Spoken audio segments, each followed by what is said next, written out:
Et il est 18h, bon début de soirée à vous tous sur Grand Lille TV, 18h, ravi de vous retrouver en ce lundi 23 octobre. Et pendant 7 minutes, on va faire le tour de l'actualité dans la métropole lilloise. En ce lundi, début des vacances scolaires, c'est parti pour 15 jours de repos pour certains d'entre vous jusqu'à la Toussaint. Et à l'occasion de ces vacances, le zoo de Lille reste ouvert et vous a préparé des animations pour toute la famille. Au programme, atelier maquillage aux couleurs d'Halloween, spectacle de magie, lecture de contes. L'occasion également de déambuler dans les allées du zoo à la découverte des 110 espèces présentes. D'autant plus que vous allez pouvoir pénétrer dans les coulisses aux côtés des soigneurs. Prenez note, Romain Morinière, responsable scientifique et médiation du zoo de Lille, nous en dit plus sur ces animations vacances. Pour les vacances d'automne, au zoo de Lille, on se met aux couleurs d'Halloween, forcément cette saison. Donc on va proposer des ateliers parents-enfants, les lundis après-midi, mercredi matin et vendredi après-midi, où en fait parents et enfants pourront confectionner une citrouille surprise garnie d'une partie de la ration alimentaire de certaines espèces. Et ces citrouilles seront ensuite disposées dans les enclos et on pourra voir les animaux jouer avec. Ensuite, on a nos visites de coulisses qui font leur grand retour, donc pas spécifiquement Halloween, mais qui plaisent énormément. Il y a beaucoup de demandes et les places sont chères, donc on les repropose à chaque vacances maintenant. Donc là, l'idée, c'est de rentrer dans certaines coulisses du parc zoologique, de découvrir l'envers des décors, de nourrir certains animaux. Voilà, c'est une mini vie de soigneur pendant 1h30. Donc ça, c'est le samedi matin et le samedi après-midi. Un nouveau service de livraison de produits bio fait son apparition dans la métropole lilloise et surfe sur le succès du circuit court. C'est le site web Mes Voisins Producteurs. Le principe, vous commandez vos produits frais sur le site. Ils sont alors cueillis le lendemain pour être livrés à votre domicile quelques heures plus tard. Et dans un souci de préservation de notre environnement, la livraison se fait à vélo, un concept qui entend valoriser les producteurs locaux et une vente qui limite les intermédiaires.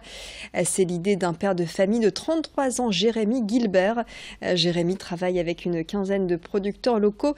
Pour l'heure, la livraison s'effectue à Hélène et dans les communes limitrophes, mais elle pourrait être élargie dans les prochains mois avec l'arrivée d'autres livreurs à vélo, livreur.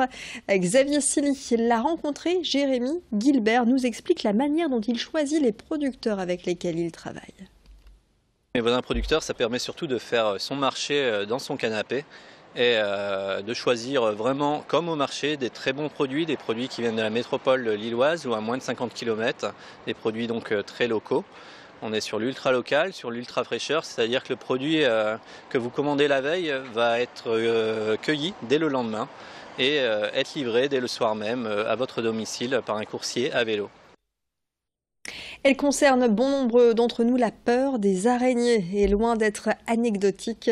En cette période de l'année, avec le froid qui fait son apparition, les araignées ont tendance à rentrer dans les habitations. Alors que faire? Comment s'en débarrasser lorsque la peur est plus forte que tout? Pour tenter de contrôler ou de vaincre cette phobie des araignées, des thérapeutes vous aident à maîtriser cette angoisse. C'est le grand angle de la rédaction. Le reportage est signé Xavier Silly.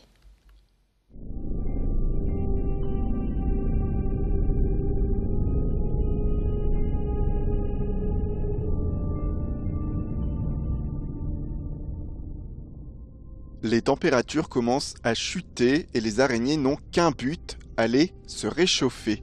Dans les logements de la région, elles sont de retour et même si elles sont inoffensives, pour certaines personnes, elles représentent un véritable cauchemar. Selon un sondage Ipsos, un Français sur 4 serait terrifié par ces insectes. Bruno Macou, hypnothérapeute à Saint-André, en sait quelque chose. On vient me voir parce que c'est pas anecdotique d'être phobique, d'accord? Parce qu'on n'imagine pas, bien souvent les gens ils disent « Oh mais non, mais il n'y a qu'à ne pas y avoir peur, t'as qu'à pas y penser, regarde c'est pas méchant ». Peu importe ça, vous pouvez pas vous imaginer le nombre d'araignées qu'un phobique des araignées peut voir. Là où même moi, je ne suis pas phobique des araignées, je ne vais même pas la voir l'araignée. Là, elle est omniprésente.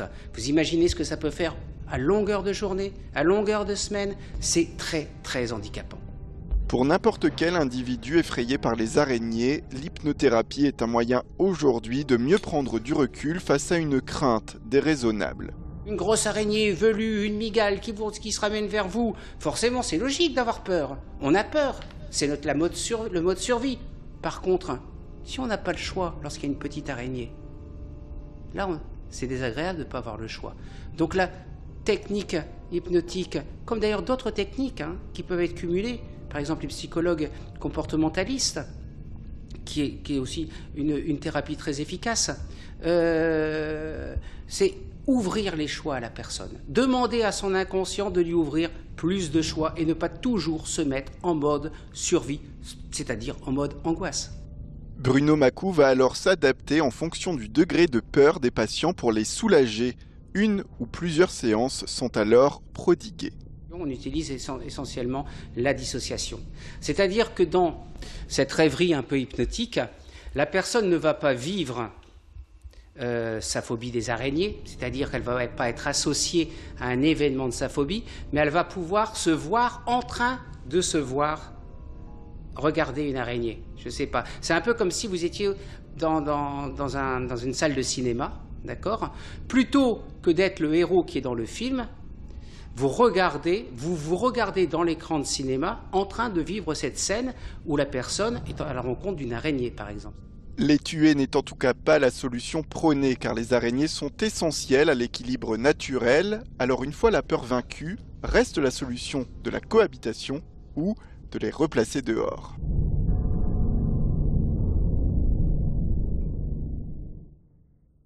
Les températures en baisse et le ciel qui se couvre, il n'y a aucun doute, l'automne est bien là. Alors que faire dans son jardin en cette saison?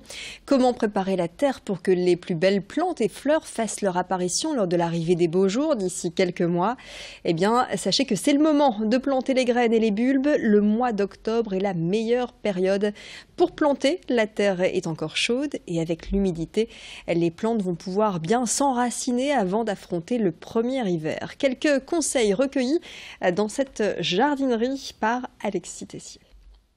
Pour avoir un printemps fleuri avec des bulbes, c'est maintenant que ça se passe.